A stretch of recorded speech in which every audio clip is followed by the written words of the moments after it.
അമ്മയോട് അനുവാദം വാങ്ങിയിറങ്ങി തിരികെ എത്തിയത് ജീവനറ്റ്. ആൽവിന് ഇന്ന് യാത്രാമൊഴി. കളർകോട് വാഹനാപകടത്തിൽ ഗുരുതരമായി പരിക്കേറ്റ് ചികിത്സയിലിരിക്കെ മരിച്ച ആൽവിൻ ജോർജിന്റെ സംസ്കാരം തിങ്കളാഴ്ച നടക്കും.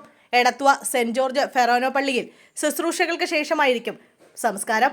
ആൽവിന്റെ മൃതദേഹം ഇന്നലെ പകല് 2:30 തലവടി പഞ്ചായത്ത് കറുകപ്പറമ്പിലെ വീട്ടിലെത്തിച്ചത്. നിരവധി പേരാണ് വീട്ടിലെത്തി അന്തിമോപചാരം അർപ്പിച്ചത്. ഇന്ന് വീട്ടിലെ ചടങ്ങുകൾക്ക് ശേഷം രാവിലെ 9:30 വിലാപയാത്രയായി മൃതദേഹം ആൽവിൻ പഠിച്ച Edathua saint Aloysius higher secondary സ്കൂളിൽ എത്തിച്ച ശേഷം പൊതുദർശനത്തിന് ശേഷമായിരിക്കും സംസ്കാരം. ആലപ്പുഴ വണ്ടാനം മെഡിക്കൽ കോളേജിലെ 1ാം വർഷ വിദ്യാർത്ഥികൾ സഞ്ചരിച്ച ടവേര കാർ KSRTC ബസ്സുമായി കൂട്ടിയിടിച്ചാണ് നാടിനെ നടുക്കിയ അപകടമുണ്ടായത്. അപകടത്തിൽ വിദ്യാർത്ഥികൾ സഞ്ചരിച്ചിരുന്ന കാർ പൂർണ്ണമായും തകർന്നു. ദേശീയപാതയിൽ കളർകോട് ചങ്ങനാശ്ശേരി മുക്കിന് സമീപത്താണ് അപകടമുണ്ടായത്. ഗുരുതരമായി പരിക്കേറ്റ ആൽവിൻ എറണാകുളത്തെ സ്വകാര്യ ആശുപത്രിയിൽ ചികിത്സയിലിരിക്കെയാണ് മരിച്ചത്. തിങ്കളാഴ്ച വൈകുന്നേരം ആൽവിനെ സുഹൃത്തുക്കൾ സിനിമയ്ക്ക് പോകാൻ ക്ഷണിച്ചിരുന്നെങ്കിലും ആദ്യം നിരസിച്ചിരുന്നു. തുടർന്ന് കൂട്ടുകാർ നിർബന്ധിച്ചതോടെ അമ്മയെ വിളിച്ച് അനുവാദം വാങ്ങിയിരുന്നു. എന്നിട്ടാണ് ആൽവിൻ ഇറങ്ങിയത്. 11 പേരായിരുന്നു അന്ന് ആൽവിനൊപ്പം വാഹനത്തിലുണ്ടായിരുന്നത്. അപകടത്തിൽ 6 പേർ മരിച്ചു. 5 വിദ്യാർത്ഥികൾ ചികിത്സയിലാണ്.